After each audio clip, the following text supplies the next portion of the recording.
Toubol, bonjour. Bonjour. Alain, vous êtes le directeur général de l'EPF de Grand Est. Et justement, pour commencer, quel est le rôle des EPF, établissements publics fonciers? Bonjour, merci de m'accueillir. Je vais m'exprimer un peu en tant que directeur général de l'EPF de Grand Est et puis prendre la parole au nom de l'ensemble des EPF de l'État. Alors, les EPF, les établissements publics fonciers, ont été créés pour mobiliser du foncier aux côtés des collectivités, au profit des collectivités, pour faciliter, accélérer, voire débloquer leur projet d'aménagement urbain, en tenant compte à la fois d'orientation de politique nationale, mais aussi en s'adaptant étroitement aux besoins, aux attentes des territoires, et tout ça, et plus encore aujourd'hui, avec ce souci permanent de sobriété foncière.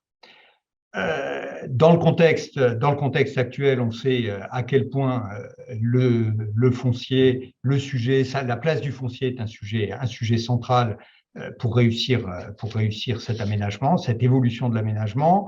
Il est confronté à des enjeux contradictoires. À la fois, il ne faut pas artificialiser, mais dans le même temps, il y a une réticence à densifier. On doit aujourd'hui tenir compte évidemment de la biodiversité, préserver, protéger la biodiversité, amener de la nature en ville, être moteur dans la transition énergétique. De nombreux enjeux contradictoires, et les EPF viennent aux côtés des collectivités construire avec elles des stratégies foncières et puis participent étroitement à leur mise en œuvre.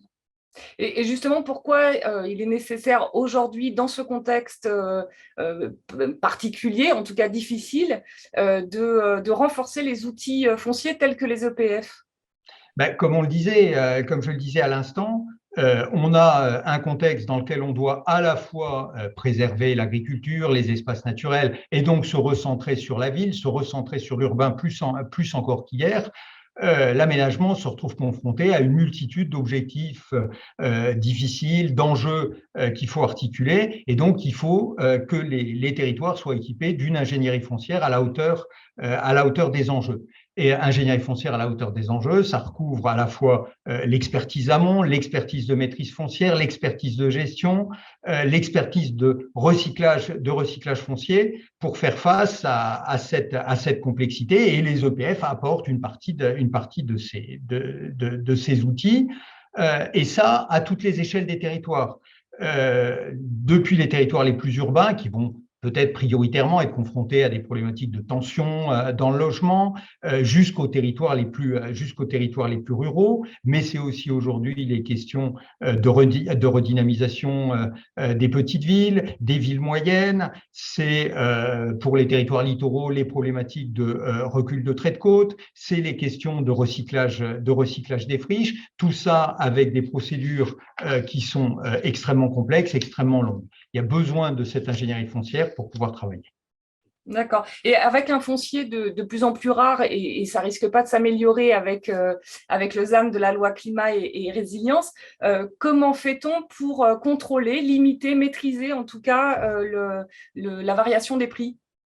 Alors, c'est un sujet sur lequel il y a beaucoup de monde qui travaille en ce moment, et je crois on est assez nombreux à partager l'idée que le foncier, étant d'une certaine manière une ressource, n'est pas un bien comme les autres. Donc, il faut qu'on arrive à trouver finalement le juste équilibre, mais placer justement le curseur entre la propriété, la valorisation légitime de la valorisation patrimoniale légitime d'un côté, et puis d'un autre côté des enjeux d'intérêt général, comme notamment produire du logement abordable. Je crois que chacun peut le comprendre, et ça doit mobiliser l'ensemble de la chaîne de l'aménagement, jusque, si on peut le dire, les juridictions d'expropriation, dont le rôle est d'abord de protéger la propriété privée, mais pour lesquelles il serait certainement intéressant qu'ils puissent davantage prendre en compte